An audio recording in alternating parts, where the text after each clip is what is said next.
everyone, and welcome to Projector, the fortnightly podcast without Alan Gilday, but with Gareth Myles. Hello, Gareth. And Ted Salmon. He said he was going to come back at some point, didn't he? How long has he been away now? Can we call that in yet? It's March, the middle of March, and he left at the end of last year, didn't he? I reckon it's about time we nobbled him. You know, I was talking about him the other day with another friend, and apparently he's keeping a really low profile, so I'm wondering has he done something, or we're going to suddenly see him as the face of a new Marvel film, and it's Alan Gilday is Wankerman. Either that, or he's in Nick somewhere. He's done something very, very naughty. He responds to text messages, and you can't do that in prison without farting.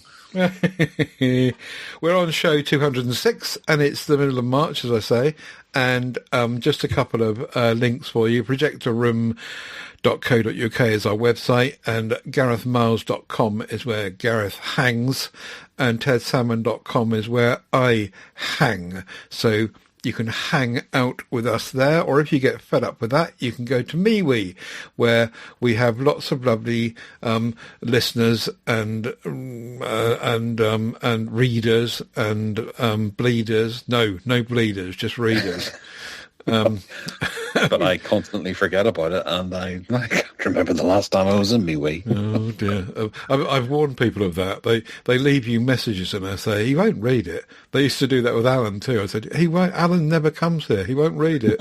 So, yes, everyone beware that the only person from the Projector Room crew that is in MeWe is me.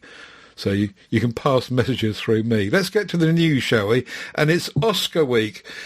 The Oscars were announced the other day, and every year we kind of think to ourselves, do we want to do this? Isn't it a load of crap, really? But then we still end up doing it, don't we? I reckon you ought to lead us through it. Well, I certainly could, yeah, because this year's Oscars were a wee bit different to last year's in that they had slightly different looking films. The landscape of the films that won is a little bit strange, because usually it's some sort of, really highfalutin drama starring this person and dealing with the struggles of the day. But instead, this year we had a clear couple of names that really just mopped up. And two of them were horror films, which is unthinkable. And one of them was I guess you could call it a slightly comedic thriller that nails some points from a particular side of the spectrum in the American political landscape. And that got Leonardo DiCaprio his first... Oh, no, he didn't win, did he? Just thinking there. Did he win? No, he didn't win. I've actually seen it, to be honest. Ted, have you seen that? No, I haven't. And Troy Dial tells us that it was so boring that he switched it off in the first 5 minutes. And other people have said that as well, but I haven't seen it, so I can't judge. Oh, yeah. Okay. Well, it also won Paul Thomas Anderson Best Director statue Oscar. Got an adapted screenplay Oscar. Sean Penn got a supporting actor Oscar. And I think that was the main one that got. The other names of big films were Sinners, which was the one that was tipped to basically clean the boards. But it got Michael B. Jordan got Best Leading Actor for that. And there was original screenplay and cinematography. So it picked up some of the lesser big gongs. Weapons did quite well with Amy, was it Madigan, getting the Best Supporting Actress, and which Chad Dixon was very happy about. He said she was pretty exceptional in Weapons. Warner Brothers are thinking about making a prequel film to that, starring her character, of course, Gladys Lilly. Yeah, well, that would be a pretty good thing. I can't imagine that another volume in this series would... another Oscar-y candidate, but stranger things have happened. There's 2 horror films there we're talking about. Hamnet, which isn't Hamlet, it's Hamnet.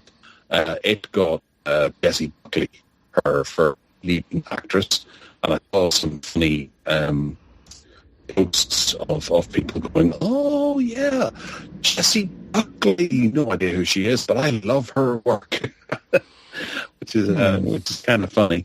But obviously, Ted, you're the biggest, most exciting fan of Jessie Buckley, aren't you? I am, and always have been. I think that she's just great, and we shall come to Hamnet later on in the main feature, because I have watched it, and I got some stuff to say about it. But yes, Jessie Buckley can do no wrong. She's not, pin-up stuff like Ana de Armas for me, but she's just a fantastic actress, and I just love watching her. And I think my favourite role of hers was in Fargo, in the 4th series, I think it was, when she plays the nurse. She's just so funny. Yeah. So yes.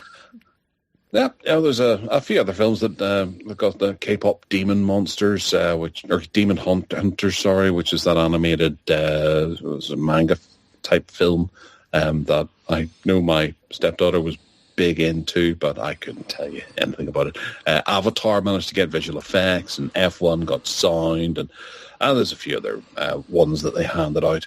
But I think that this year was quite refreshingly different to previous years, and I don't think too many people are really grumbling about it, with the possible exception of some people who just do not like the content of one battle after another. But it's just. I just judgment until the day I see it. I just remembered that my sister emailed me this morning, and she said, I watched one battle after another and I thought it was crap. So it's obviously divided opinion, and everyone in Hollywood thinks it's absolutely fantastic, and most other people think it's bollocks. Yeah. And obviously you're a bit surprised that the latest outing of Winnie the Pooh didn't manage to get on there. What is interesting, though, is there are some. If you dig down to the kind of bottom end of the announcements, the ones that are kind of done last, there's some films there that just beg one to track down and watch, like the live-action short film, The Singers, and 2 people exchanging saliva, and The Girl Who Cried Pearls, and then there's a documentary short called All the Empty Rooms. I've never heard of any of these, and so. It's quite a good idea to kind of, ignore the top end and dig down a bit and then see what's down there and check it out, I think, as well. It must be really difficult to do the live action short film because there's billions of them every year. Yeah. From all corners of the earth. Any sort of emerging film country will be doing, like Northern Ireland has, 10 shorts or something like that they put out every year, and then there's a bunch of shorts in between. And if Northern Ireland's doing that, then there's got to be a load of other countries that have similar programs. So being able to whittle it down to like a top 5 or top 10, I think it is now, it must be really hard work. Yeah. But, yeah, as you say, kind of interesting. Did you mention Frankenstein? You didn't, did you? No. Because that won 3 things, and I thought that was okay. As I reported on the show here, at the time I saw it, I kind of kept thinking of the Kenneth Branagh one and thinking this was not so good. And I keep meaning to go back and watch it again. But, this won 3 awards, so might be worth a look. A second look from me. And if you haven't watched it already, it'd be interesting to see what one thinks. So, but there's some of the lesser ones as well, like makeup and hairstyles is one, costume designs is another, and then production design is another. So, I don't think you don't tend to see a promotion for a film going from the production designer of Heat, from the makeup artist of Howard the Duck. I suppose not. Yeah. Yeah. There you go.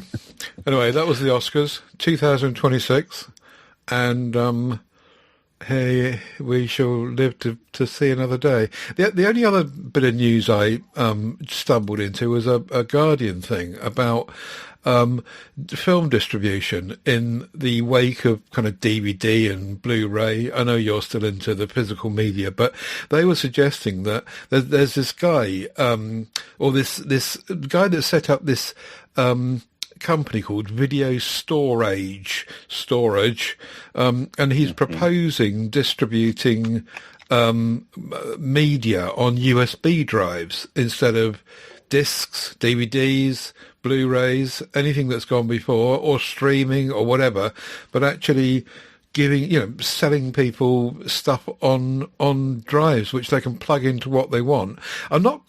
It wasn't terribly clear about how they were going to secure it though, and it was talking about them bundling things. So you buy a drive and it's got like 5 things on it every month or something. Did you have a look at this article?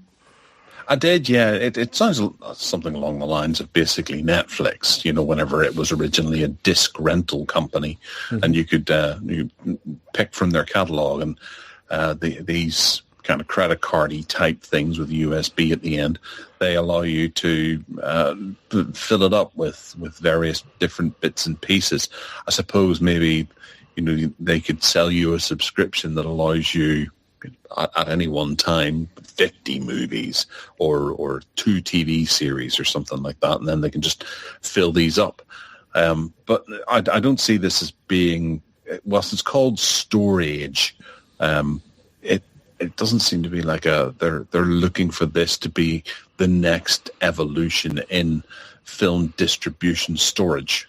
This isn't to replace people's DVD collection or 4K collection. It is more of a way to get the films to people who don't want to have to rely on streaming. And if the size is right, then they could potentially send you really good copies of films that have very high bit rates and stuff on them. But what do you play it back on? Do they have to copy it on? So if you were to say, I want all of The Sopranos in 1080p or even 4K, can they do that? Is it going to have to sit there and copy for an hour before it eventually gets sent out to you? And then do you have to plug it into your PlayStation? I noticed that it's USB Type-C, for which most TVs or smart connections don't accept. Well, you can get an adapter, can't you?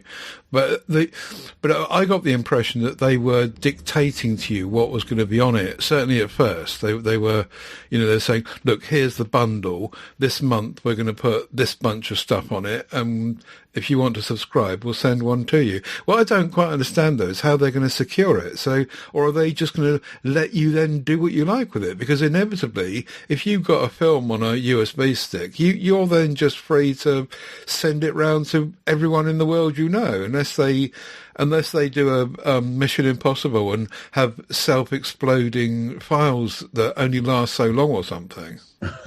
No, people would pay for that.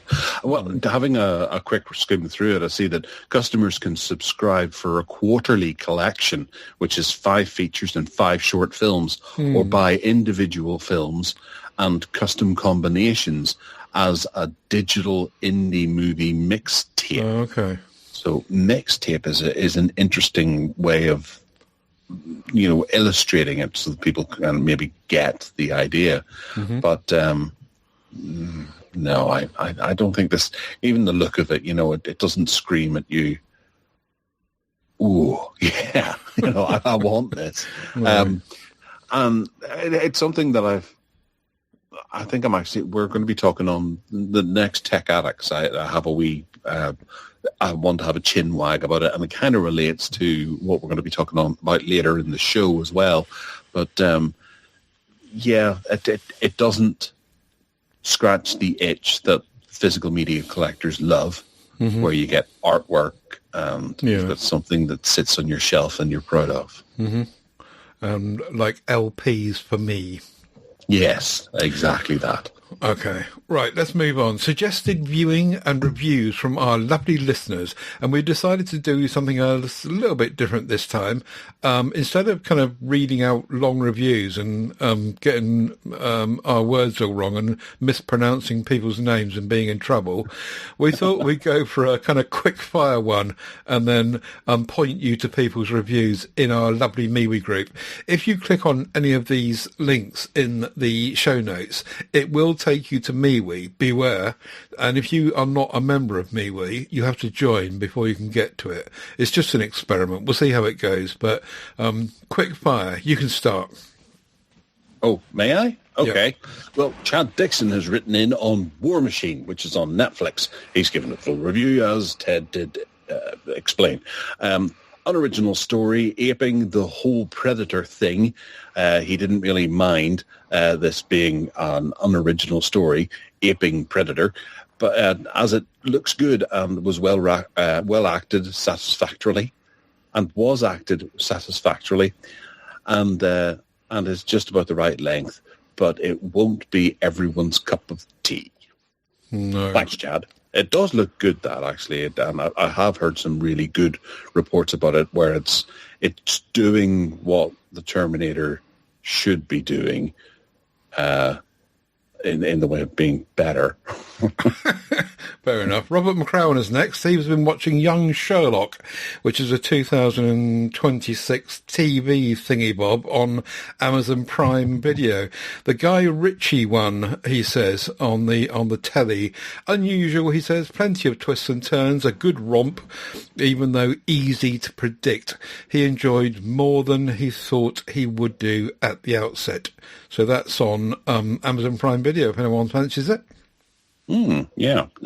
Adrian Brain has written in on The Capture, which is a TV series that ran from 2019 to 2022. It is about deep fake videos, constant video surveillance, crumbling judicial system. He says it's an excellent police procedural murder mystery, and it's gripping, binge-worthy. Seasons 1, 2, and 3 are on the BBC iPlayer, and click on to read more if you want to see more, hear more, or absorb more.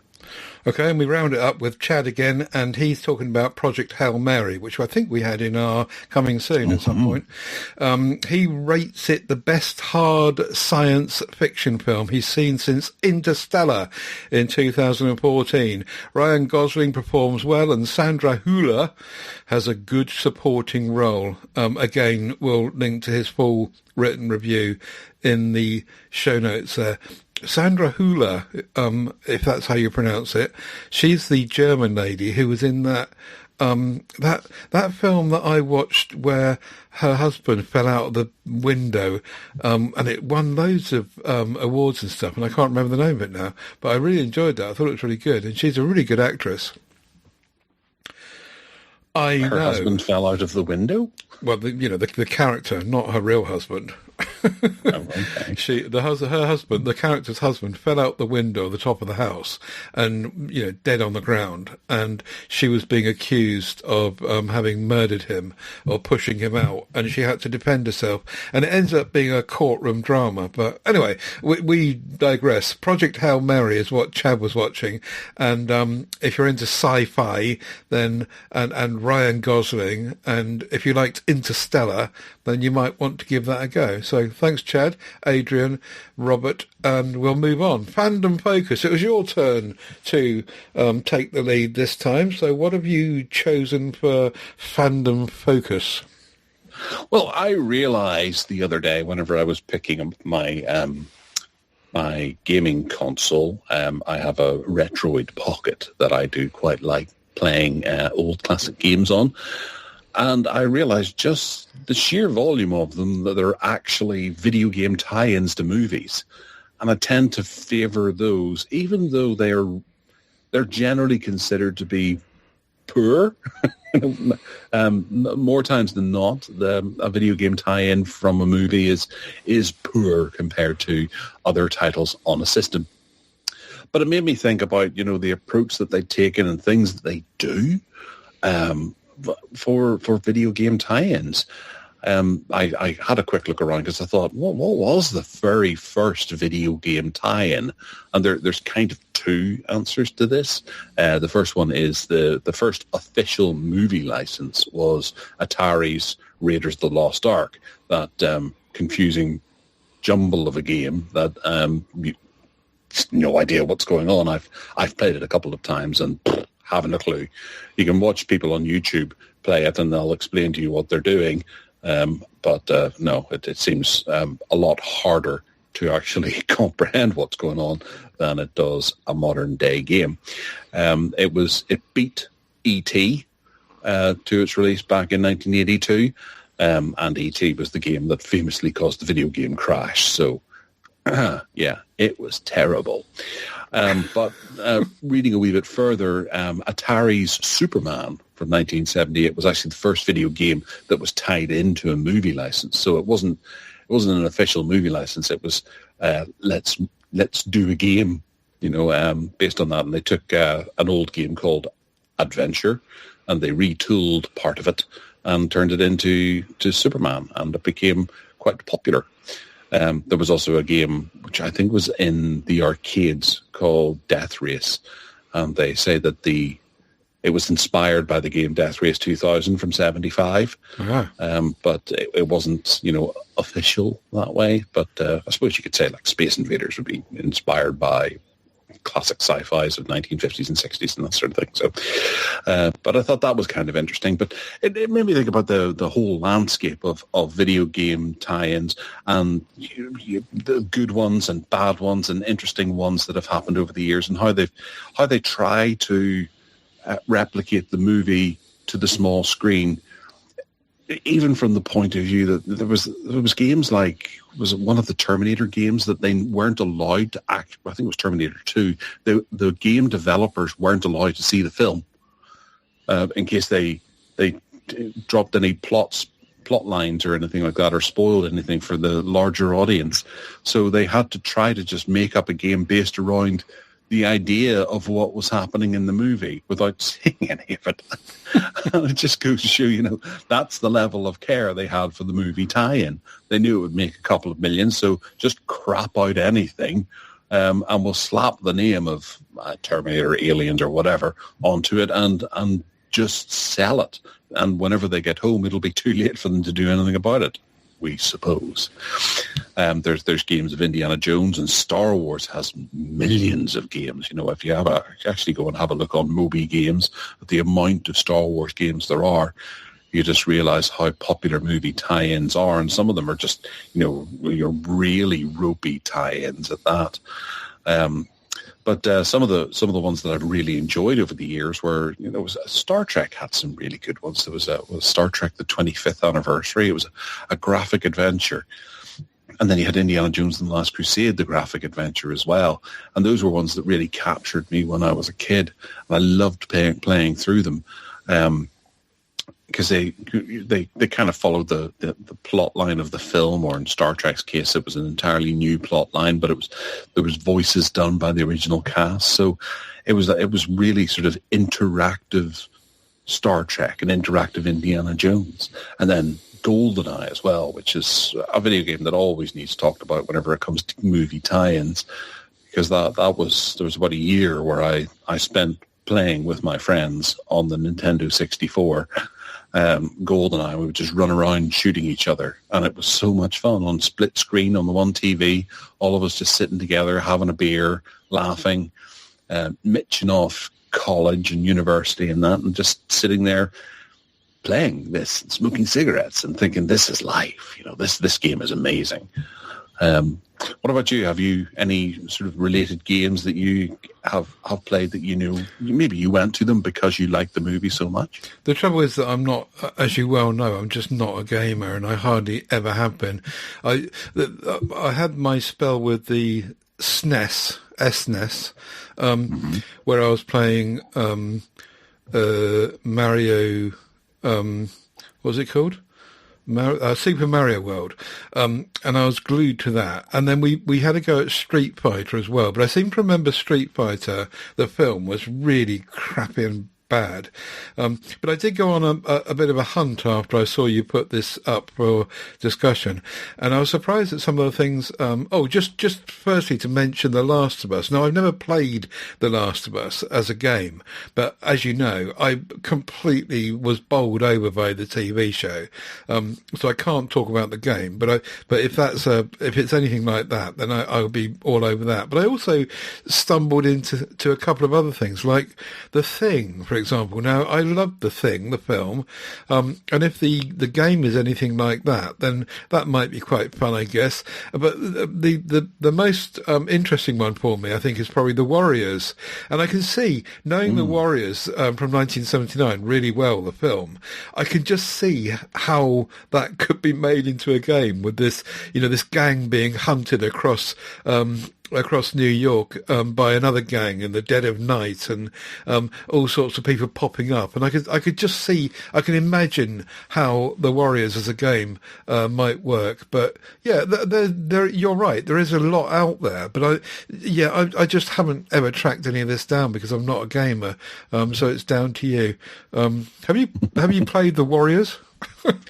No, I haven't. I remember it being released, but I've never really been a big fan of the film, so I didn't check it out, I have to say. Right. But I watched The Warriors when I was really young, too young, in fact, and I've never watched it since. So it is something that I should really revisit and have a go with. Right. The Last of Us is the perfect example of how things are. I think they're improving. I would dare to say that over the last couple of years, we've had a few games based on films that are really good. There was a couple of good Terminator games that were released over the last couple of years, and RoboCop as well. And they do capture the energy of the film finally after all these years. And even Teenage Mutant Ninja or Hero Turtles, depending on where you live. Mm-hmm. There was a few great games along those films. And it just, going back and looking at them, there was the odd time that you did get a better game than the film. Mm-hmm. I remember there was a Batman Forever I had on the Mega Drive, and I much preferred the game over the film. And then there was the Chronicles of Riddick. Although, to be fair, the Chronicles of Riddick, Escape from Butcher Bay, I think it was called. It wasn't actually based on the film, but it was based on the universe created by the films starring Vin Diesel. And they were games it was a game that was just really good, and I really wanted to see it as a film because the game was so good. Same with Indiana Jones and the Fate of Atlantis. That would have been a fantastic movie had they made it. And there's driving games and all sorts of things that I've collected over the years, and it's really nice to think back to them and how much better they were than some of the films. And yeah, I just find it a really interesting thing. And I think if you're an avid lover of a particular film, you owe it to yourself to go out and get a few things to go along with the film. I think if you have a favorite movie, you should have the film on disc. You should have a book, a novel or a tie-in if they've done one of those. You should have the soundtrack. And if possible, if there is one, you should have the game, no matter how bad it is, and put them together into a nice little bundle. And, that's the film. Get these things, and you've got everything there. Spoken Jurassic like a true Park. Collector. Well, Jurassic Park's another one, a bit like Star Wars. Just they crapped out all sorts of games, and it was any excuse to get another game going. There's a couple of different games based around the first film that did the same thing over and over again. I think it was Jurassic Park Rampage Edition was pretty much identical to Jurassic Park, the game, but they just pepped it up a bit and added in a few more levels or a bit of blood or something like that, and released it as a whole new product, and just to rip the kids off. I can see that. I can see that. Well, some things working though. Like I said, Death Race 2000. I loved that film, and I can see that working as you drive a car around and get points for driving over pensioners, and you could just see how that would work. The same as the Warriors. I could see how that would work, but The Thing, I can't see in a game of The Thing, how that could work. It's not really, I don't think that would, I mean, not that I've ever played it, but I know the film really well, and I can't see what they could do with it that wouldn't be just a bit pedestrian, really. Yeah, well, it got remade recently as well, The Thing. I think the Night Dive went and made The Thing remastered because it is so fondly thought of. I don't know that it's actually based on the films. I think, I haven't played it myself, I think it's based, in that universe and took place at a camp nearby or in between or after the events of the original film. So it hasn't got McCready running around having fun. But yeah, it looks quite good. Maybe I should give that a go at some stage. Yeah. You too. Right. Okay then. Well, thanks. And then Lego as well. Lego is actually one that's really got stuck into it, where they've done Star Wars and Harry Potter and all that. And the level of detail they go to by using the original soundtracks and even getting some of the original voices and things, it kind of blurs the line between what's an official tie-in and what's not. And everybody seems to be game for Lego games. And I quite like that as well. It allows them to lampoon it in such a way as well. It's worth mentioning and worth checking out. If you love Star Wars, you should maybe give the Lego games a go as well. My son was very much into them, and I enjoyed playing the Indiana Jones ones to a certain extent. I got sick to death of them after a while, but they were quite enjoyable initially. Okay, then. There you go. Very nice. So that's your fandom focus, video game tie-ins. So thanks for that. We'll be back with another one of those on the next show. For now, it's Flop of the Fortnight time. Actually, before we do, I do notice that you put in the show notes Street Fighter from 1994, which I think is actually, it's quite a fun one, that, because, Street Fighter is a film that's based off of the video game. Yeah. But then Street Fighter, the film, got its own video game tie-in as well. I played the Street Fighter on the SNES, as you call it. And that's Street Fighter 2. Yeah. Street Fighter 2. Oh, okay, so that's not the same. I thought the film I'd seen was the one with Kylie Minogue in it. Is that right? Yeah. No, right, okay. They made Street Fighter based off of Street Fighter 2. Right. And then they made a game of Street Fighter, the movie, with digitized characters from the movie. So it was a game based on a movie based on a game. Right, okay. Very confusing. Sorry, carry on. Flop of the Fortnight. Yeah, no. Street Fighter 2, we did quite enjoy playing that. It was quite good fun. But yeah, Flop of the Fortnight. I'm going to throw Train Dreams in there, which might be unfair because I only watched half of it. But I did throw it out to the group to say to them, did anyone actually make it through to the end of this? Because it's just so boring and slow and dull. It's like watching paint dry. I did get halfway through, but it comes across as a really dull episode of Little House on the Prairie, and it's set in that kind of same time with the same houses and the family and the clothing and just everything. It's all, but nothing happens. It's really, really boring. So I said to the group, what's going on? Chad chipped in and said, yes, the pace is basically the same until the end. It has a good environmental message, but I do agree it's very downbeat.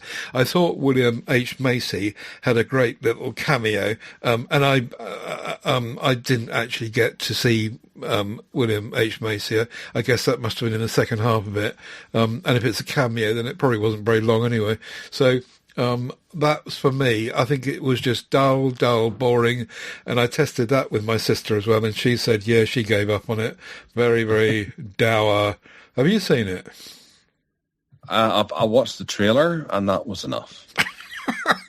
I had discussions with my wife about putting it on one night, but ultimately I was really hoping that she would not go for it, and she didn't go for it, and that pleased me.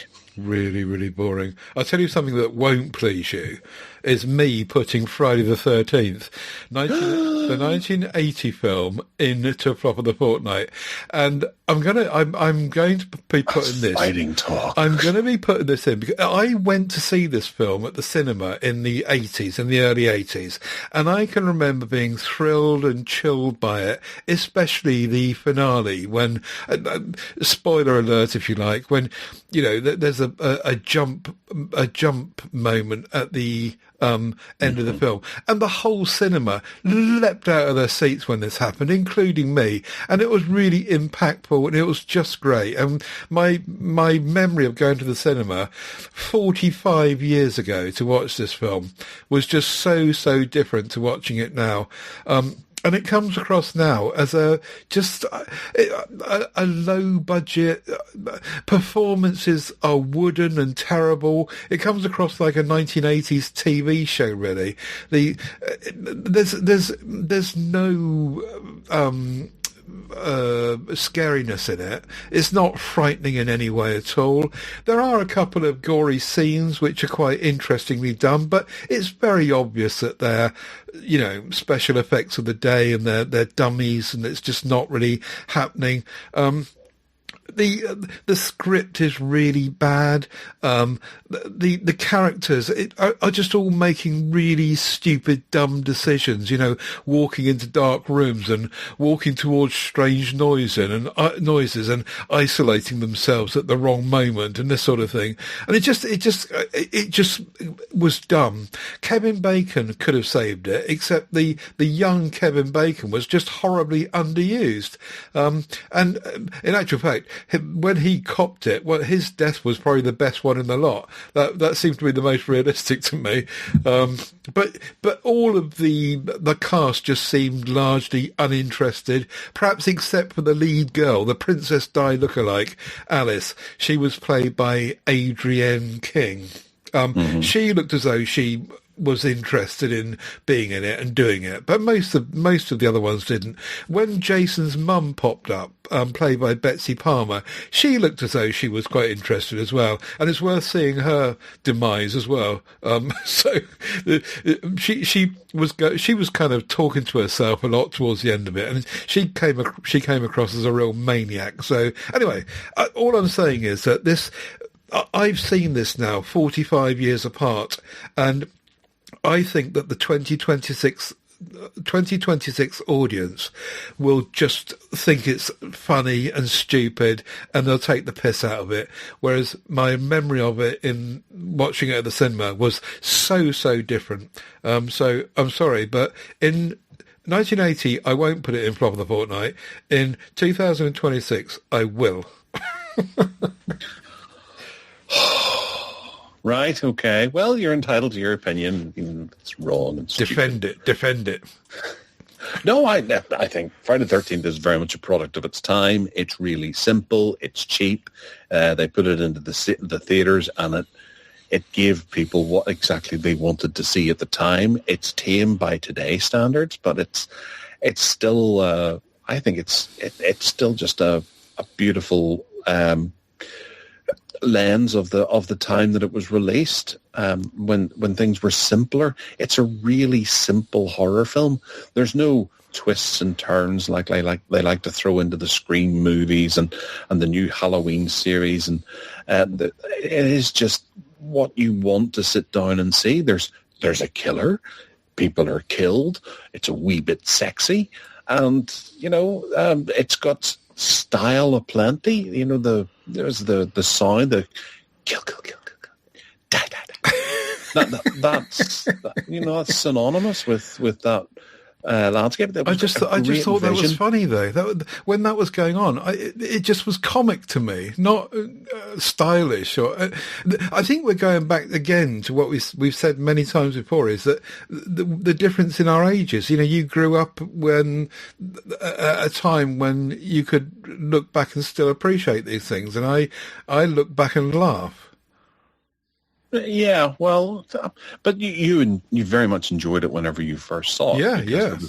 There was nothing quite like it out there at the time. Sure. And it spent its time. I remember really well the bit with Marcy Stanler, where she is in the bathroom and there's noises happening. And I think she's in her pants. To be honest, that's probably why it sticks out in my memory.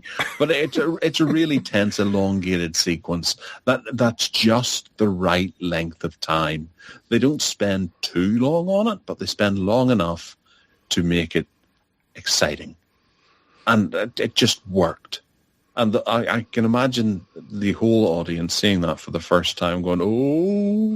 And then she walks into this. The characters just made stupid decisions, because at the end of that scene in the bathroom, she then hears a noise and walks into the darkness, doesn't even put the light on, and sets herself up for whatever's in there. Yes, because they're young kids, they're inexperienced, and they just think it's probably one of their friends having a laugh. Yeah. And they've got no reason to be scared. And that's an interesting thing about it, is that, you know, it is the psychology of the college student or the kid who is you're invulnerable at that time. I was talking the other day about how I don't like going up ladders anymore, because I'm worried if I fall and break my leg, that's me off work for a while and not be able to pay the mortgage and things. Whereas at that age, you know, you would go and investigate the dark without thinking too much about it, because you're naive and silly. Yeah. But I know that at that time there was a whole load of other films that came out inspired by this, because it was a really cheap way of making an effective horror film, or making an effective bank account from a horror film. And they just sort of crapped things out left, right, and centre, and some were good and most were pretty bad. But along the ways, they managed to have a few winners, and I think Friday the 13th is a winner, and Sean S. Cunningham did really well with it. And the following franchises it just shows that I think it was a winner. That's the point I'm making, really, is watching it now, it's just a joke. But I totally agree with you. It was a winner. And when I first saw it, as you said, at the cinema, it was great. I really enjoyed it. But now there's nothing there at all. It's funny. It's a farce. It's a joke.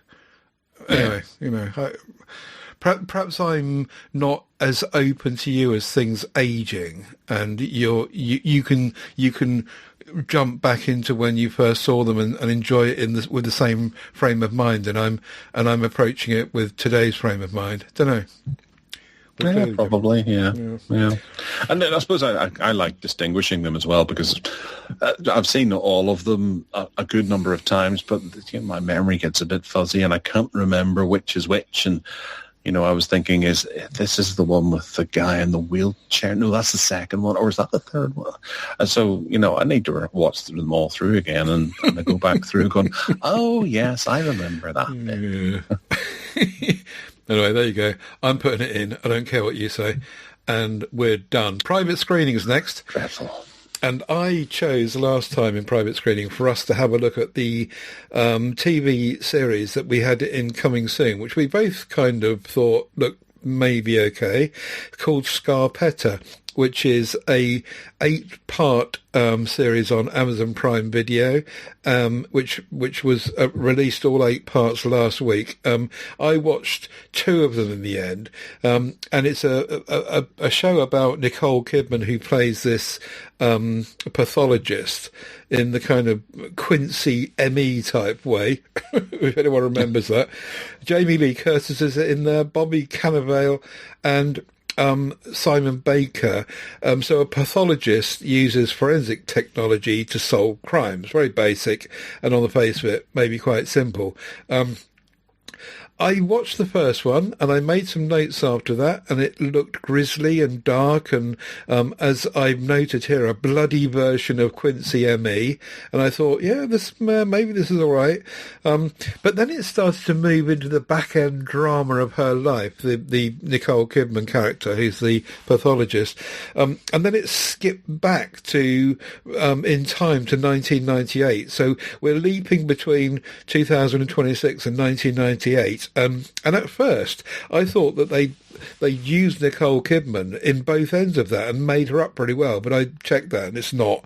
But she does the actress in the 1998 one does actually look quite a lot like her. Anyway, because it starts to kind of creep into the back end drama of her life and relationships and family stuff, it just became a complete yawn fest. Then it started shuffling towards political stuff, and I thought, oh no, American politics, here we go. So I don't know.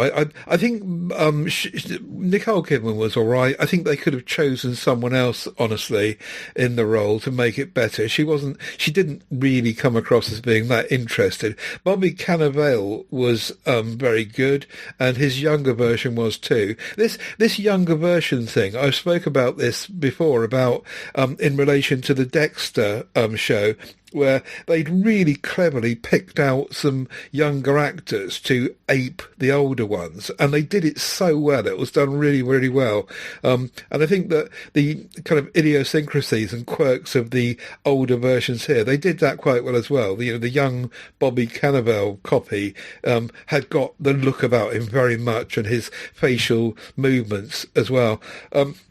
But the thing that completely ruined it for me, absolutely ruined it, was Jamie Lee Curtis. Her character was really, really annoying. She was just loud-mouthed and gobby and arguing with Nicole Kidman's character at every opportunity. She was just in your face all the time and loud, and she just ruined the whole show for me, and it would have been so much better without her. I did see in the credits that she was one of the executive producers, so I don't know whether that meant she could, write her own part and make sure she was in it or not, but having dug deeper, other commentators are saying they agree with me. I had a look on Reddit, and lots of people on Reddit were saying the same thing. They also said that she played exactly the same character in some show called The Bear, which I haven't seen, and also in Knives Out. I seem to remember her playing the same role pretty much in Knives Out. I just thought she was ruining it, and so after the second episode, which I got to and completed, I was going to go on to the third one, but I just couldn't bring myself to do it. And I was done after that. I decided that I was going to give it 4, because some of the autopsy scenes and the kind of bodies and stuff, when she was cutting people up, the special effects were done quite well on the slab, and I thought that those scenes were quite good. And that's where it should have been focusing, not on her home life, and not with Jamie Lee Curtis shouting at her and ruining the whole thing.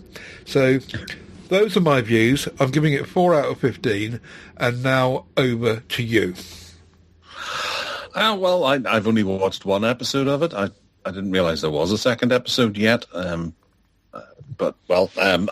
struggled to get through that first episode, but I did see the potential for, a fairly interesting timeline split, sort of autopsy procedural type thing. But the whole domestic drama side of it that came in, and they spent far too long shouting at each other toward the end of the episode, the first episode, and it really, really irked me as well. I had trouble getting through that, and I think it's bold of Jamie Lee Curtis to play such an ugly character, and obviously she's relishing it and enjoying it, but it comes at it's a real caveat for the episode, and to be honest, what I was hoping for, I didn't quite get. I was really hoping for that kind of interesting procedural thing, and there was little elements of it. And she walks in, and you can see whether it's the younger version of Nicole Kidman, who I don't think looks like her at all. She walks in, and she's noting things, and you're like, oh, right, she's going to bring this all together in Columbo's kind of way, and by the end of it, we'll have a nice resolution. But it's an overarching storyline that's going to build up over a number of weeks. And And I thought, oh, no, I'd just actually quite like to sit down and watch something a bit lighter than this. Maybe it's just the mood that I was sitting watching it in. But I wanted it to be lighter. I wanted to see Nicole Kidman and Jamie Lee Curtis actually having an interesting time on screen together, not shouting at each other. Yeah. It's like, well, we've got this opportunity of having two great actresses. It would be nice to see them have some chemistry. And this is not the chemistry that I'm looking for. And Bobby Cannavale, I think he's one of the best actors on out at the moment. I really enjoy him. And he wasn't in the first episode very much, as Simon Baker wasn't in it either. And I think obviously maybe they appear a bit more in the second episode. Bobby Cannavale's character gets engaged by Nicole Kidman's as the kind of sidekick to help her. So he's in it a lot in the second one. But what they did do at the end of the first episode was they put a trailer on for the rest of the season, with quick shots of what happened, Cannavale punching someone and her shouting about this and doing that and looking shocked and plot twist lines and things to try and draw people in to come back. And it actually put me off. Right. And I thought, no, there's more of this to go. I appreciate the dark and gloomy atmosphere that they painted. The fog around the side of the lake and things like that. That all looked really well. And I thought, it's nice to have a really sort of dark looking TV series rather than everything being so bright and clean. They seem to have really, focused in on artistic style here. But then after all that was done, they ended up in the house shouting at each other, and I thought, no. Yeah, exactly, yeah, totally. When they were doing the autopsy stuff and the body stuff and the naked dead women around the lake, you're right, that was really good and engaging, and that should have been what it was about, not them bickering. So I think it's one of those TV shows that you let someone else watch and then come back to you and say, oh no, it gets really good. I did that with Breaking Bad, which started out with fairly strong reviews, but I thought, no, I'll let other people do it, and I'll let season 2 and season 3, and then it's got to fall off. But eventually, people start moving toward it, and it gets better and better as it goes along. Mm-hmm. That's what this could be, and I'll wait until someone tells me, oh no, this is absolutely cracking. The first and second episodes weren't great. It got better as it went along. Okay. So I'll happily sit back and let someone tell me. Well, what I do know is that Jamie Lee Curtis' character doesn't get any better. She throughout the whole 8 episodes, which incidentally are all available. They were all made available on day one on Amazon Prime Video. Jamie Lee Curtis' character just carries on doing that right the way through. So that's why I gave up after 2, really. If there was any prospect of her stopping doing that and it changing, I probably would have carried on, but I just couldn't do it. Which is a shame. Anyway, what are you going to score it?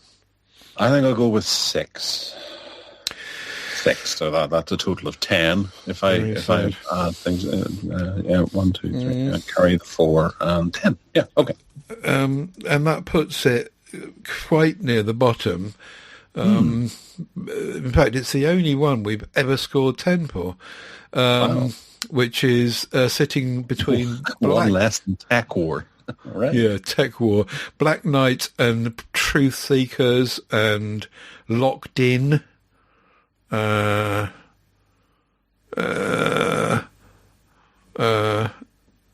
nothing else of note round there really. It's the dead end.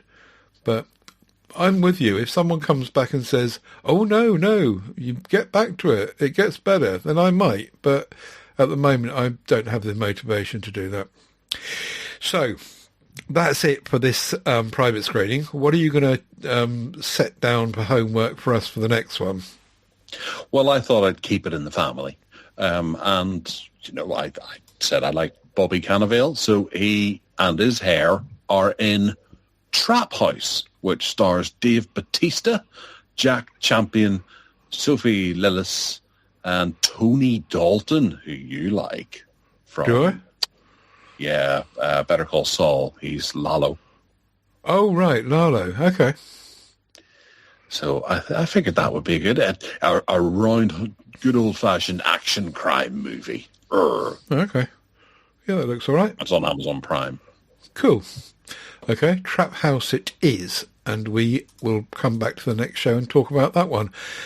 Right, let's go for theme treats now, and it's the 2026 Pick a Theme. It was your turn last time, and I said to you, don't choose American sports, but what did you do?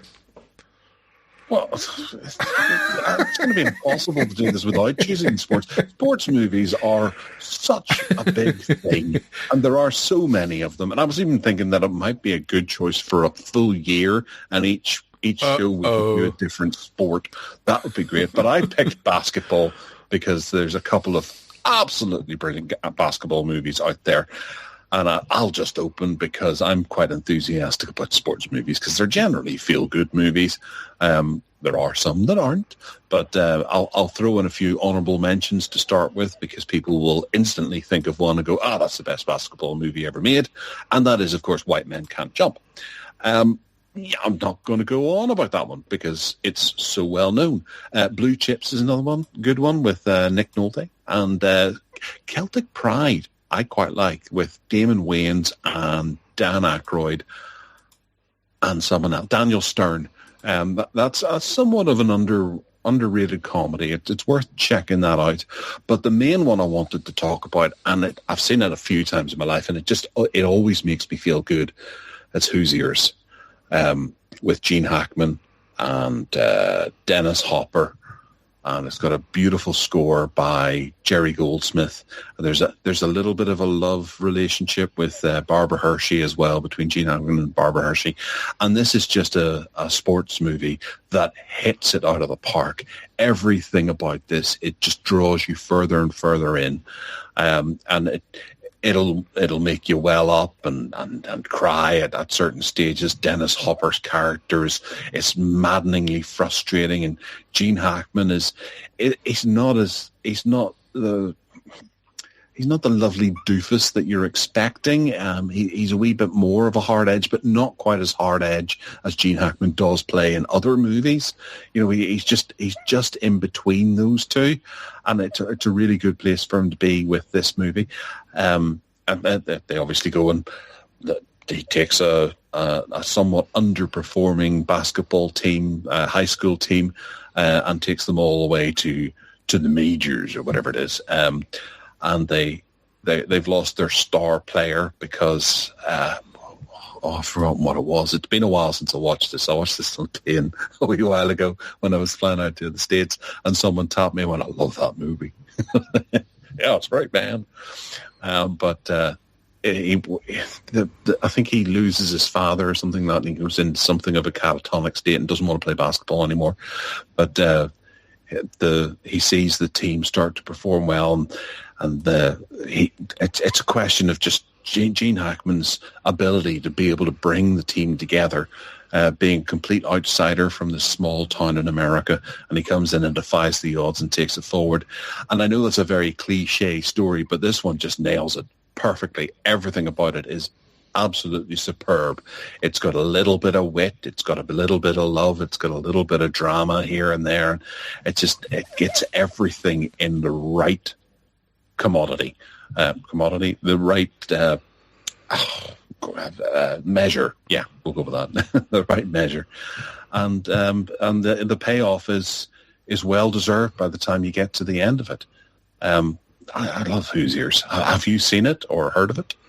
No, and I would not be drawn to want to watch it, frankly. But I have to say that the cast looks really good. And I do like Barbara Hershey, who played in one of Woody Allen's films, Hannah and Her Sisters, and she was the girl that was being chased by the Michael Caine character. And so I do know who she is, and I obviously know who the other two male leads are.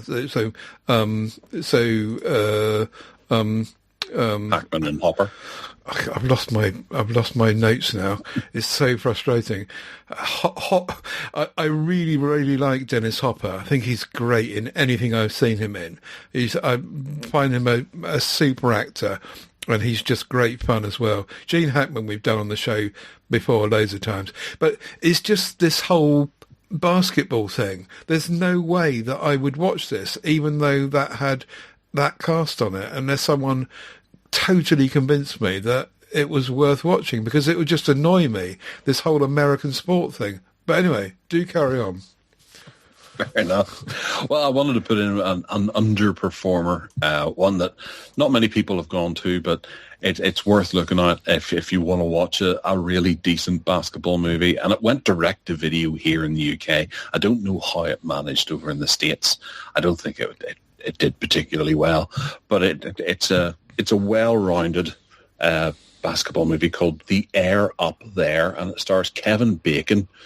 And it's about a basketball coach who heads out to Africa to recruit a very lanky basketball star.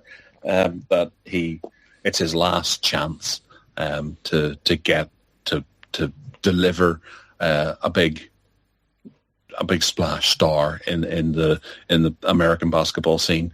And he heads out there, and he there's a bit of culture clash comedy on both sides of the Atlantic, and it's just a good film. It's a solid all-rounder. I caught it on Sky one day because I do like Kevin Bacon, and I thought, I'll give this a go. And blimey, I got into it. I really did. And Kevin Bacon's quite short, and seeing him playing basketball alongside the team with his dodgy knee, it made for quite an interesting entertainment. But by the time they got it to the big climactic basketball game, I was totally invested in it, and I really enjoyed it. And I think that if you're looking for a decent basketball game or a basketball movie to watch, and you've seen all of the biggies, then this is one to. I'd much rather watch this one. I'm watching the trailer roll, and it looks much more interesting than the first one, Hoosiers. Based in Africa, and there's lots of action going on, and helicopters crashing, and a lot of it is away from the basketball, which great. If it's turned into an action film, it looks really good, and it's been directed by Starsky. Yes, that's right. Yes, Paul Glazer. Paul Michael Glazer, and he, I didn't, I can't remember if I knew that he was a director of films, but he's just Starsky to me. Yeah, he went on to do a few. He did do one really big one, and I remember watching some of the special features on the 4K. It's not Total Recall. I think it was an Arnie film. He's done 21 apparently. So he's directed 21. Oh, that includes TV shows. 21 credits. No, but he did do a really big movie, and I'm just running down to say The Cutting Edge. There's an ice skating movie if you want to watch. The Running Man. That's what. Yes. Yeah. That was his big movie, and he did The Air Up There fairly soon after that. Mm-hmm.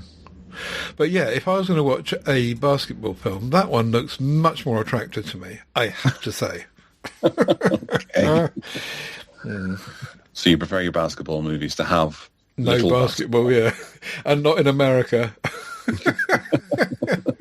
Oh dear. All right. Well, what this should be interesting then. Ted? Tell us about some of the basketball movies you like. I haven't seen any basketball films, and I was going to have to try and hunt one down in order to take part in this conversation. And I tried to find something that was just, related, but not just American basketball all over it. And there was a film that I remember you put me onto ages ago. You thought I might like it, called Lilia Forever, from 2002. So I did watch it in the end, and I think it just takes it away from the kind of flurry of American comedies, to be honest. And the film is about a girl in, where is she? In Russia, who falls in love with this guy, and he basically dupes her into moving to Sweden with her. And when she gets to Sweden, she gets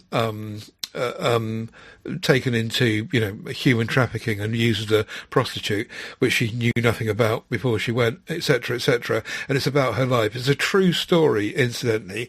And in my review, which I'll link to, I've put the links to the wiki page about the real girl that this is based around. And so it's, in that respect, it's a really good story. But the link with basketball is that she's got this little friend called Volodya. Volodya. Okay. And this little Volodya, the little boyfriend she's got, is really into basketball. And so the first money she gets from selling her body, she buys him a basketball, and he's over the moon. And he's got a really, really miserable life. His dad's thrown him out of the house. He's kind of living on the streets, but he's buddied up with Lilia, and so the basketball is representing to the lad who really likes basketball happiness, and then his dad throws him out and destroys the ball, ending his relationship with his family and his happiness, etc. So there are lots of kind of meaningful things going on. It's a bit of an art house film, and it was really, really good. It's worth watching. But in the last sequence of the film, the pair of them are on a rooftop playing basketball very happily, and it's a film about their friendship, really, and the misery that comes about for them, and the difficulties that they face because of it. But yeah, Lilia, for whatever it's called, and it. How did I track that down? It was on one of the services. In the end, I found it. So that was my tentative basketball link. Right. Okay. If I was a teacher in school and you turned in that essay, Mr. Salmon, I'd tell you to go away and do it again. Yeah, I'm sorry about that. I was not very well prepared for that, but. There was a tentative link in there to basketball. There's an even less tentative link to my next one, because I thought that I remember a scene in Woody Allen's Annie Hall where he'd gone to a basketball game, but I must have dreamt it unless I'd seen some sort of deleted scene or something at some point. But I looked it up, and so this is going to be a bit of trivia about basketball and movies than anything else. But apparently they did film, as part of Annie Hall, they did film a sequence where Alvy plays on a team with philosophers against the New York Knicks, which I guess is the big team in New York. And there was a kind of whole load of gags built into this scene, and because when they made the film, it was like a double the length of that it had to be, to finish it.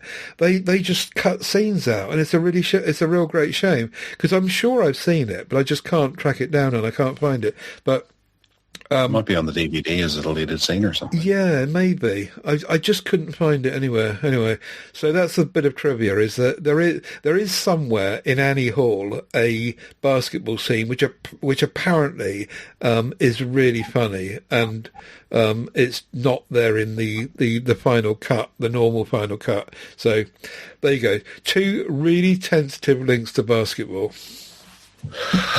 Okay, all right. Well, I suppose it could have been worse. You could have just, had a basket case carrying a ball or something like that. I don't know. I could have just not found anything and sat here and said, I have never seen one, but I've made the effort. So there you go. Right. It's always interesting that you've picked baseball for the next one. Right, okay. The next one I'm going to pick for us to do is very, very simple, and it's food. And oh no, I hate food. I try to have a little to do with it as possible. The world is full of films and TV shows about food, so we should have some quite good fun with that, I think. So that's what's coming on the next show. Our themed treat is food. And You're going to talk about Hannibal again, aren't you? Everyone likes food. Go away, you. Right, let's go to the main feature. You can go first. All right. Well, I'll quickly mention that I did catch up with you and watch that movie, The Drift, also known as Ice Skater. It was all right. It was fairly... no, it was hard to get on with that, I do have to admit. Yeah. The first 20 to 30 minutes were relatively entertaining, but then soon after that it slowed down to a trudge and became a little less believable every minute that it ticked on. Mm-hmm. And I can't believe they actually used the trope of being able to get cell coverage out in the middle of the Arctic Ocean. if that was real and not hallucinated. Well, I don't think they alluded too much to it being a hallucination, and given the outcome of the film, it makes me think that it was real in some way. But some commentators say that the outcome of the film is likely a hallucination too. Right. Okay. Well, you could say that about anything. You know, she just hallucinated. Maybe she's just lying at the bottom of a cliff, suffering from concussion, hallucinating left, right, centre. Right. Okay. I reckon she's dead in the cold water because she would not have survived. I'll put a link in the show notes to my review again on that because I speculate about the whole thing there as well. Sorry, back to you. No, it was all right. I would never go near it again. It's a really interesting premise. Mm-hmm. But I think they took the easy way out as it went along, and as you mentioned, it's exceptionally low budget, and the special effects are not quite up to snuff to be able to carry on the make believe that we're experiencing. So, yeah. She was very good. The girl in the lead was Thea Sophie Loch Ness. Yeah, she was excellent, and it's a really demanding role for one person to support the entire film and be constantly interesting and engaging. And she does really hard work, really hard, good work to keep the audience going. And they don't hate her by the end of it. She doesn't get mauled by a polar bear, which is no. I suppose that's a bit of a spoiler, isn't it? But it would have been a bit of a poor ending had something like that happened, because I wasn't a bit invested in it with her because I did care a bit about her. But give it a go if you've got absolutely nothing better to watch. But I wouldn't say go and pay too much money to watch this because it's not really worth every penny that you're going to pay. Yeah. But over on Netflix on January the 16th, The Rip arrived, and I'd been excited about this for a while. I like the director Joe Carnahan, who directed Narc, and I think he did Dark Blue as well, didn't he? I can't remember. But he is a really good cop movie director and writer. I think he was a cop or something like that. I can't remember. It's been a while. But he has two films coming out. One was a really low-budget TV movie about some guys who were stuck on an upturned boat. I remember we talked about the trailer and thought it didn't look great. But it's hard to believe that came out at the same time as this, which is a big, slick thriller starring Matt Damon, Ben Affleck, Stephen Yeun. Who else is in it? There's a good cast there. Scott Adkins, Kyle Chandler, Catalina Sandarino Marino. And it's just a very tense film about a couple of Miami cops who come across one of them gets a tip about a stash house, which is where they either keep drugs or keep money, and they go to this house to secure the money and make a bust, really. And whenever they get there, there's a ridiculous amount of money, and they start to panic because, well, not panic, but they start to become wary of themselves, of each other, who to trust. because there's a stupid amount of money and there's phone calls coming in saying you've got half an hour to get out of there. Turn your back, take whatever you want and just go. And it is a question of who do they trust. Damon and Affleck are the two lead cops, and they don't quite trust each other, and they're constantly fighting about it. And every background character is questionable. Is this person communicating with the drug dealers or what? And then whenever there's other gangsters and drug lords that show up and they're not connected, and there's red herrings and all sorts of things throughout. It's a very tidy little thriller. It's not exceptional. It's not worth raving about like Narc or something from all those years ago, but it is good enough. And it's a claustrophobic thriller as well, because it is essentially set in one house at the end of a cul-de-sac, save for a rather large action climax that takes place outside of that.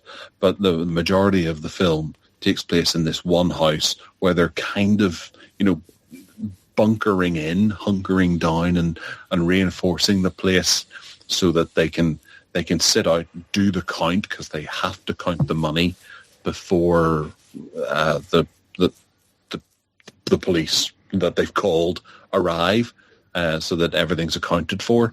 And it all makes it very tense. And you are questioning which character is good, which character is bad, even down to the two leads, and you're wondering, is this it? What the Matt Damon's character's talking about how if he just has, he's got a few money problems, or if he had a certain amount of money, he'd be able to take himself off. And Ben Affleck's got something going on as well, so they have reasons and motives to possibly, steal this, and maybe they're also bent. I suppose they're bent cops. And it delivers. It's a really nice thriller, a solid, edgy thriller that's not going to bring the house down on you, but you'll be entertained throughout. It's long enough that it's not once and done. There's enough to bite into, and for you to enjoy 2 hours of thrilling entertainment. It's good stuff. Good stuff. Ted, have you watched this or seen it, or no? But you just talked me into it. I think that sounds really, really good. And the trailer was rolling while you were talking, and yeah, it looks great. Did we do this in Coming Soon? I think we did, didn't we? We did, yeah. Yeah, the trailer looked familiar, and I have not kind of tracked it down and watched it, and I certainly will now, because you, as I say, you've talked me into it. That's really, it sounds really good. And Ben Affleck and Scott Adkins playing brothers. How has that not happened before? That's amazing. They're perfect. They are brothers. More convincing than Casey Affleck and Ben Affleck, I have to say. Right. But yeah, cool. Good film. Yeah, I shall definitely watch it. Well done. Thank you for the tip. Right, a couple of quick ones for me before we get to Coming Soon, which is Hamnet, I spoke about earlier, which is the film for which Jessie Buckley won Best Supporting Actress.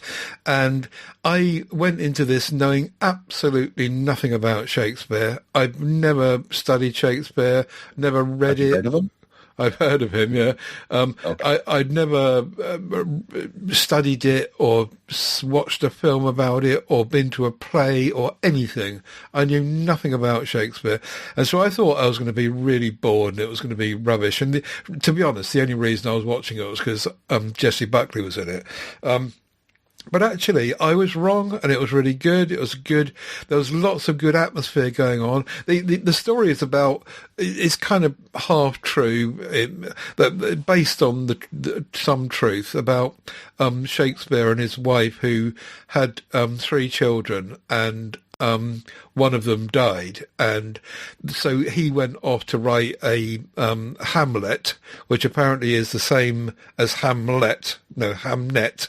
The 2 words are interchangeable in 1590s England. and he went off to write a play in honor of the dead son. But the turn in the film is the fact that we're living with the family while Shakespeare starts to realize that he needs to be away from home to go and write and be in London, and Buckley's character doesn't want to go away to London. She likes it in the country. She's got this connection with nature going on, and there is some suggestion about kind of she's a bit of a witch or whatever, but she's not really. And she is very happy being at home in the countryside, rural setting, looking after her little family. And Shakespeare wants to be off, becoming famous and all the rest of it. And a lot of the film is about that. It's a kind of hopeful film. It's about invisible people in history, the wives and children of people left behind when men go off to try and change the world, sort of thing. And so, yeah, the story is very much about that. But it's just been shot really, really beautifully, and the costumes are great, and it's really convincing, and the acting is just phenomenal from everyone. And, you can see why it should really be winning awards. It's a great film. But if you think that, oh, bugger, it's Shakespeare, it's going to be really boring, then honestly, it isn't. It's really, really well done, and you don't need to know anything about Shakespeare to be able to enjoy it. So that was my first one, and my other one was Bone Lake, which I watched last night. And this is a little thriller by Mercedes Bryce Morgan, and it's about this couple who turn up at this house, and they have rented it for the weekend. It's a really big house, really interesting big house by this lake called Bone Lake, which, as we find out later, is full of bones from a serial killer who was previously killing people and dumping their bones in the lake. Anyway, that is a bit of a side issue, because when they turn up at this house, almost as soon as they get there, this other couple turn up. And this other couple are claiming that they've also booked the place for the weekend. So the nearest hotel is 50 miles away. No one wants to go there. So they negotiate between them, and they decide that this house is huge and they'll just make the most of it. And even though they're strangers, they appear to be getting on quite well. And then we spend time with them in the house. They discover these padlocked doors in the house as well, which comes back later to be a feature in the film. And one of them is a really good cook, and they have loads of booze, and they start to get to know each other. The women spend time together, the men do, and they're all just having a quite a good time as a newly introduced foursome. And that's about all I can tell you, because anything else will just be a complete plot kind of spoiler, because things just at that point start to become a bit odd and a bit not quite as they seem, and the people might not be quite as they seem.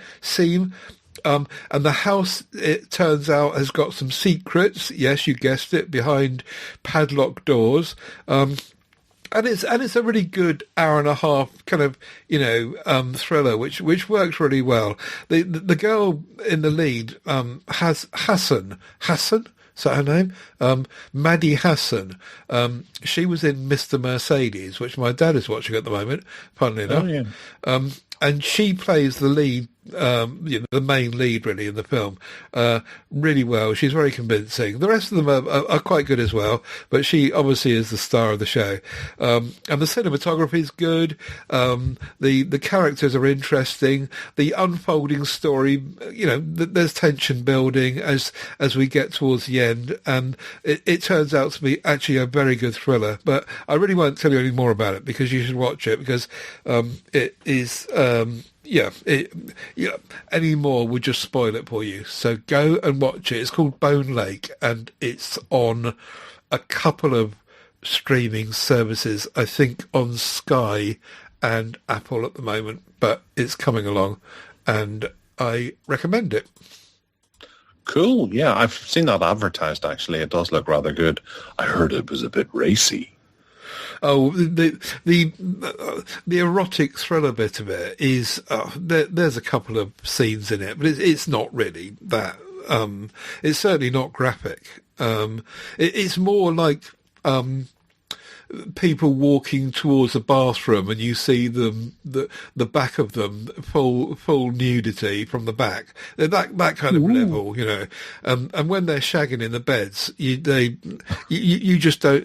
Nothing much of it is on display. But yeah, it's a bit steamy here and there. Fair enough. Okay. Well, that's sold it to a few of our listeners, I'm sure. Right. Okay. So there you go. That's our main feature. Links in the show notes as always, and to my reviews. And it's time for coming soon, Gareth.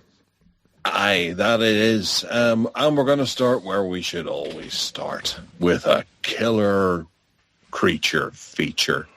And that would be... Oh, no, it's not, actually. That's later on. We're going to start with something that's not a killer creature feature. Yes, we do have it. Yes. Okay. I got mine mixed up because Bait is the name of a killer crocodile movie from years ago. Oh, yeah. A shark movie. So it is. But it's not. It's an upcoming TV series for Amazon Prime that has a bit of a James Bond hook in it about a young actor on the cusp of landing the role of a lifetime when he finds himself thrust into a fully blown existential crisis and conspiracy at the same time. It's no shock that he has been rumoured to be cast as the new James Bond, and the world reacts. It stars Riz Ahmed, Guz Khan, and a load of playful other characters like Rafe Spall and things like that you would recognise from various different things over the years. And to be honest, this looks quite funny. It's arriving on March 25th, which I believe is next week. And I remember Gus Kahn being interviewed about this, and he said it was actually shot about 3 or 4 years ago, and they just it sat there waiting for the right time to be released. And I'm wondering if now is the right time, because there's going to be, maybe toward the end of this, Amazon's going to announce who the next James Bond is. And even Riz Ahmed has been rumoured to be the next James Bond, primarily because of this TV series. But I think from the trailer, it actually looks kind of funny, a wee bit dramatic, and I think this could go the length. Ted, what did you think? I didn't know anything about the James Bond thing. Now you said that, I do remember seeing a bloke in a white suit and a bow tie, which perhaps I should have twigged. And perhaps I wasn't paying enough attention. But I think by then I got fed up with the trailer because it just looked unfunny, and it just looked like a yawn fest, frankly, about actors and filming actors, and I was just switched off. But as I say, I have to admit that I didn't know about the Bond thing, so I'll have another look at it. Fair enough. Okay. Well, I think they mentioned it. Next up, this looks quite funny, to be honest. This is a new horror film called Obsession. After breaking the mysterious One Wish Willow, which is I think it's a chocolate bar or something, to win his crush's heart, a hopeless romantic finds himself getting exactly what he asked for, but soon discovers that some desires come at the dark, sinister price. This is about a guy who fancies a girl, and he's securely in the friend zone, and he has the opportunity to make a wish, and he wishes for her to be in love with him.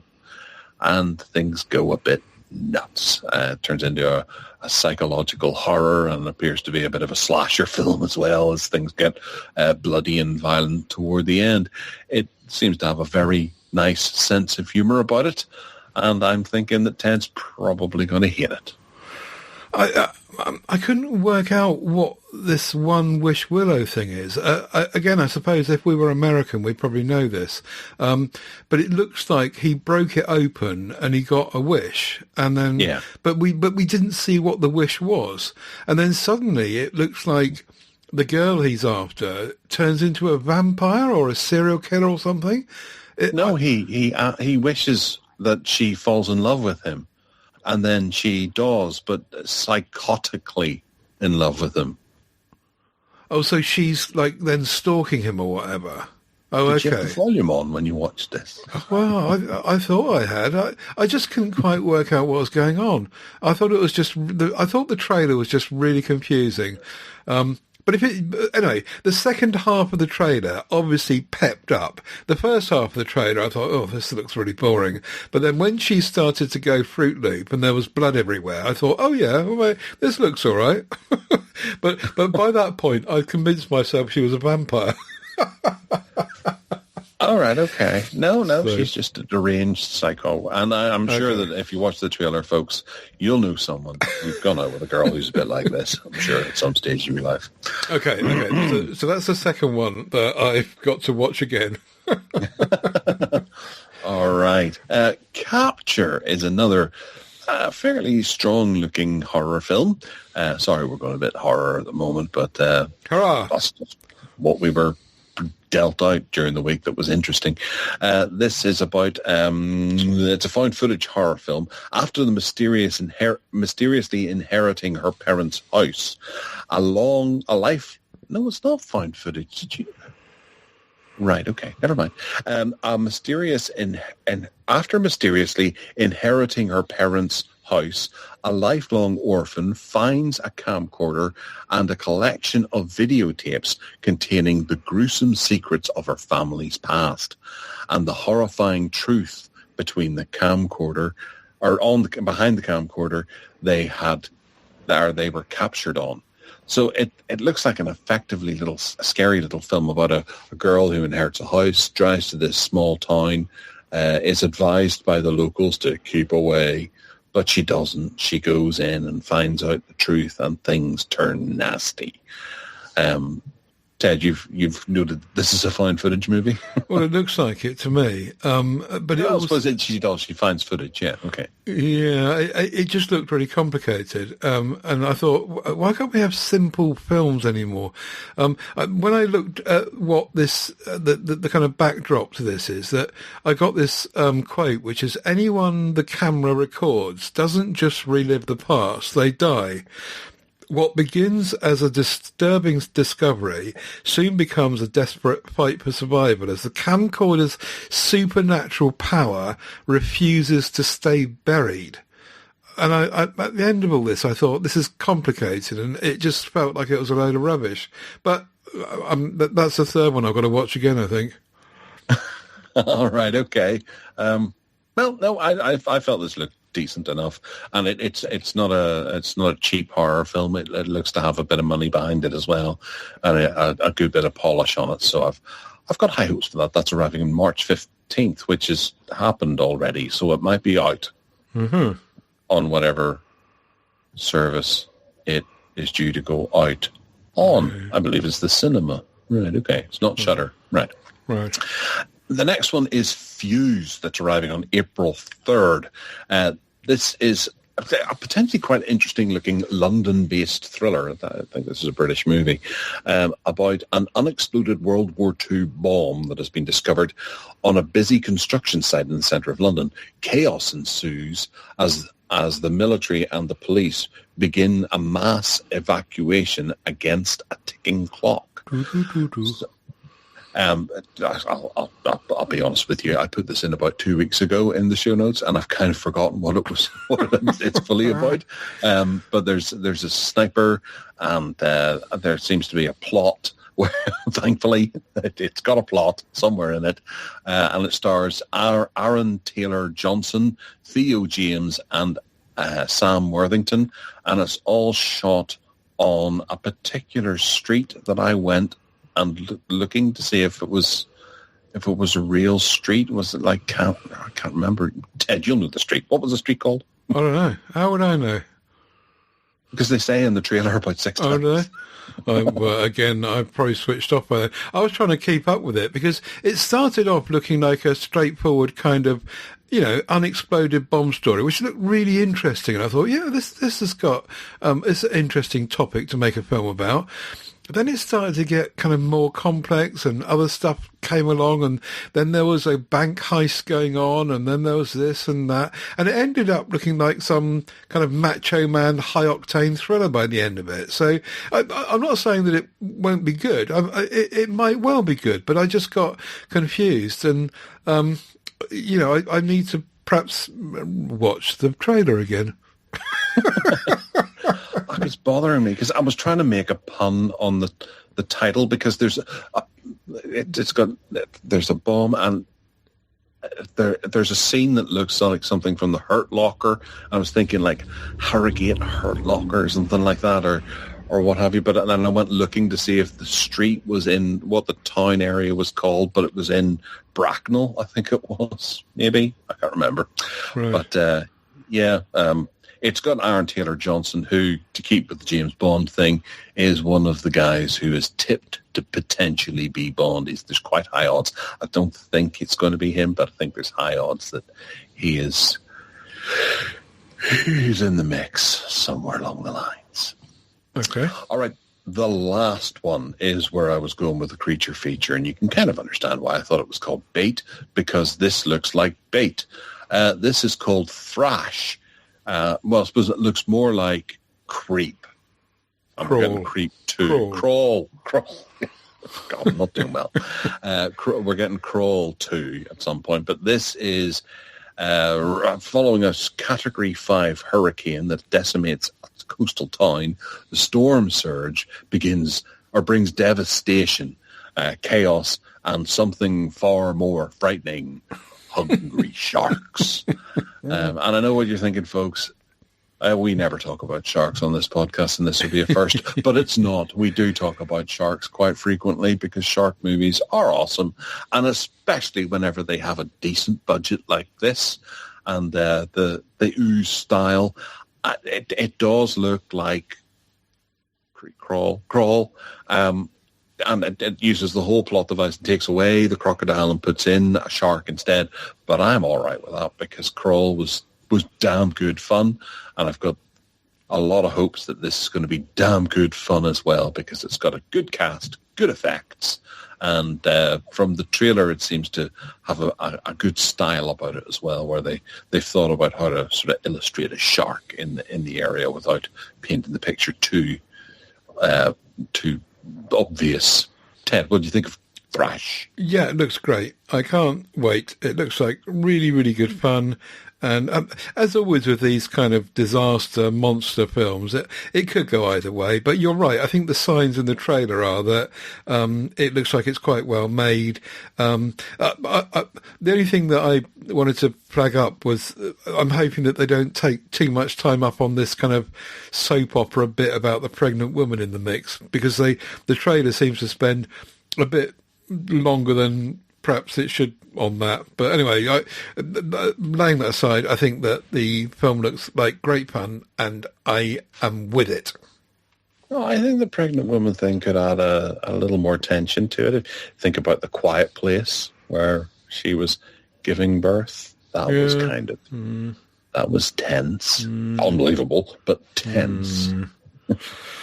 Okay, then. There you go, then. That's what's coming soon. And links in the show notes to those films and TV shows. And now we're going to go to the final curtain. Is there anyone in here? Oh, yes, there is, isn't there, yet? Yeah, we have 3 this week, and we're going to start back where we started. We're going to start, with the Friday the 13th. Part 4, A New Beginning. Pete has passed away, and that would be Corey Parker. He was also known from Biloxi Blues and the school-based comedy How I Got Into College. And I dug up a little bit of trivia about him, actually, whenever I was looking to see if I recognized a few things that he was in. He was Patrick Dempsey from Grey's Anatomy, married his mother, Rocky Parker. and that made him his stepfather. Corey was briefly Patrick Dempsey's stepfather, despite the fact he was 1 year younger than him, which I thought was kind of a fun little bit of trivia. But yes, he popped in The Rainmaker, A Mother's Prayer, Flesh Suitcase, which is an interesting sounding film, Eddie Doob, which is a TV series that he was in, and he was in 30-something, actually. I hadn't realised that. That was a classic TV series back in the late 80s, early 90s. And he was the janitor in 9.5 Weeks. The poor fella had to clean up after those two. Right. Okay. So do you recognise Corey Parker at all? But no. You will do whenever you get to Friday the 13th Part 4. Well, yeah. I'm sure I will by then. But the only one of those films I can remember seeing is 9.5 Weeks, and I saw that a few hundred times. Dirty Beast. I can assure you, I've got the tissues to prove it. But, you know, it's so long since I've seen it now. I'd have to watch it again to remember who the janitor was. I can only remember the two leads in it, and but yeah, no, I'm not familiar with this chappie. Sorry. I dare say he'd be quite a young janitor at that. 9.5 Weeks. I haven't seen it myself. I'm not a dirt bird like yourself. But that was 1986, and he was born in 1965, so it would have been 21-year-old janitor. Right. I'm impressed by my math skills. But yes, it's very sad to hear of his loss. We have a TV series that is due to arrive called The Trouble with Billy. And it actually, that looks to have a really good cast. It's got Tom Sizemore, Alison Eastwood, Angus McFadden, Robert Wagner, and a whole rake of other recognisable faces. William Baldwin's in there as well. Right, okay. So I don't know if that will carry on, but it looks from the shots that are on IMDb, I dare say that they have filmed some of it so far. So yeah, I'm very sad to hear that. Yeah. Next up is an actress who I know quite well from a particular movie, and I've used her name quite a lot. Jennifer Runyon. You'll know her from Ghostbusters. She plays the female student in Dr. Venkman's weird game where he's trying to get people to use their psychic abilities to guess what's on the back of a playing card. And there's a hot girl and a crazy-looking guy, and Venkman keeps zapping the crazy-looking guy because he gets it wrong, and the hot girl gets the cards right every time, even though she got them wrong. And even when the crazy guy gets it right, he still gets zapped. But that was her big movie that she was in. But she had a very healthy career as a character actor in video movies and TV shows. And she was in Up the Creek in 1984, which is a film I reviewed on my site a few years ago. And I really do enjoy that movie. It's basically Animal House on a whitewater rafting adventure with Tim Matheson, and she plays a character called Heather Merriweather. It's a very nice little upbeat name. It's fun to say. She was also Cindy Brady in the TV movie of A Very Brady Christmas, and she was in the movie The In Crowd, which was back in 1988. But there was a horror film that she was in. I was trying to find it there. It was her first film, actually. To All a Good Night. That's worth checking out if you get a chance as well. She's got a fairly decent role for the first film role for her before she went to Another World, which is a long-running American soap opera, which she was in 111 episodes apparently for 2 years. So yeah, you ever heard of Jennifer Runyon? I have not, but I can tell you that the photograph we've got in front of us here shows me that she's very pretty. Ghostbusters I watched a bit like Friday the 13th, really. Is like when it first came out, back whenever that was, like 45 years ago.